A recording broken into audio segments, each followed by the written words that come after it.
Discuss करेंगे SST pedagogy के मुख्य टॉपिक यानी जो सिलेबस में हम लोग को दिया गया है उसके बारे में डिस्कस करेंगे। और आज डिस्कस करेंगे सिलेबस और कल शाम 7 या 8 बजे से एक-एक चैप्टर को हम लोग डिस्कस करके पढ़ेंगे दोस्तों। तो देखते हैं इसके सिलेबस में क्या-क्या है। सबसे पहला चैप्टर समाज विज्ञान शिक्षण का उद्देश्य। हम लोग इसमें पढ़ेंगे समाज विज्ञान का उद्देश्य क्या-क्या है। समाज विज्ञान हम लोग क्यों पढ़ते हैं? क्यों पढ़ाते हैं बच्चों को समाज विज्ञान? उसमें क्या शिक्षा दिया जाता है? इसके बारे में पढ़ेंगे। उसके बाद सोशल साइंस की प्रकृति एवं महत्व। हम लोग बात करेंगे सोशल साइंस की प्रकृति के बारे। हम लोग बात करेंगे सोशल साइंस का महत्व के बारे। इस सिलेबस में शिक्षण अधिगम की विधियाँ। इसके क्या-क्या विधियाँ? Lecture method, discussion method, project method, problem solving method, inquiry method और कोऑपरेटिव लर्निंग। ये बेसिकली 6 मेथड है दोस्तों, 6 याद रखना होगा, 6 पढ़ना होगा हम लोग को। उसके बाद बाल केंद्रित शिक्षण, चाइल्ड सेंटर्ड लर्निंग। हम लोग इसके बारे में पढ़ेंगे, चाइल्ड सेंटर्ड लर्निंग के बारे। इसमें कहा जाता है कि बच्चों को सेंटर में रखा जाता है और टीचर उसको हेल्प करते हैं, यानी टीचर एक फैसिलिटेटर की तरह काम करते हैं और केंद्र में यानी सक्रिय रूप से रचनावाद। 5वां नंबर पे दिया है रचनावाद।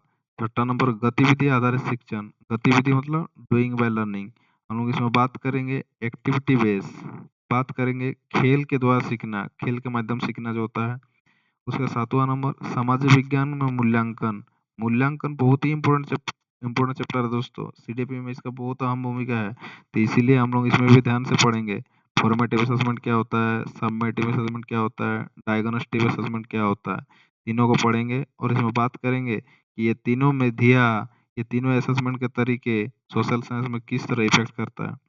टीचिंग लर्निंग मटेरियल टीएलएम के बारे में बात करें। टीएलएम 3 तरह का माना जाता है। उसके बाद 10वां नंबर पे दिया गया इतिहास, भूगोल, नागरिक शास्त्र और अर्थशास्त्र के शिक्षण की विशेषताएं। अर्थशास्त्र के शिक्षण की विशेषताएं क्या है? नागरिक शास्त्र का शिक्षण की विशेषताएं क्या है? भूगोल की शिक्षण की विशेषताएं क्या-क्या है? और इतिहास के शिक्षण की विशेषताएं क्या-क्या है? इसके बारे में पढ़ना होगा। समावेश शिक्षा इंक्लूसिव एजुकेशन के बारे में पढ़ना होगा। इंक्लूसिव एजुकेशन सीडीपी में भी है दोस्तों, अच्छा से पढ़ना होगा बारीकी से। क्रिटिकल थिंकिंग एवं प्रॉब्लम सॉल्विंग, ये चैप्टर बहुत इंपॉर्टेंट है। ये सीडीपी में भी है और इसका सीडीपी जो एसएसटी का पेडागोजी दिया है इसमें भी है। प्रश्न पूछने की कला, हम लोग इसमें बात करेंगे क्वेश्चन टेक्निक का, बात करेंगे रेमेडियल टीचिंग का और एनसीईआरटी में सोशल साइंस टेक्निक जो टीचिंग के उद्देश्य है उसके बारे में बात करेंगे। और इसमें और एक चैप्टर है जो हम लोग सिलेबस में दिया गया है एनईपी के बारे में। एनईपी सब में है इसीलिए इसमें ऐड नहीं किया गया है।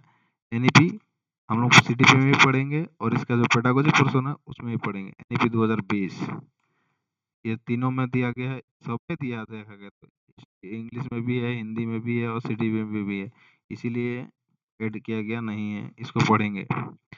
तो आज के लिए इतना ही रखते हैं। इसके बाद हम लोग कल से अपना एक-एक चैप्टर जो पहला चैप्टर है, हम लोग एक-एक चैप्टर के बारे में बात करेंगे, समाज विज्ञान शिक्षण का उद्देश्य के बारे में। कल 8 बजे जुड़ना ना भूलें, इसी तरह हम लोग करेंगे क्लास। Thank you.